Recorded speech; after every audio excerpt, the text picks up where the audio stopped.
मैं लास्ट रिजवान के साथ गया था ना मेडिकल के।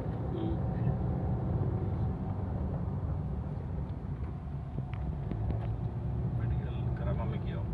हाँ इधर पास ही है वो। थोड़ा दूर है ये।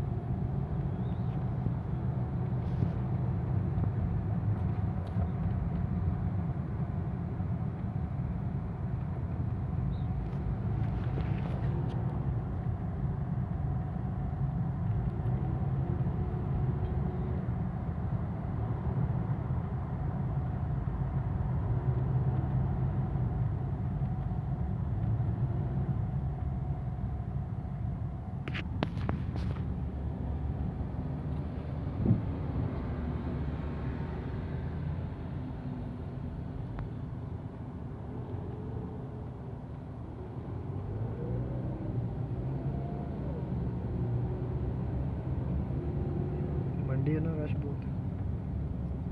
हाँ अभी तो स्कूल भी नहीं खुले, स्कूल खुल जाएंगे तो और ज़्यादा हो जाएगा, डबल ट्रिपल हो जाता है।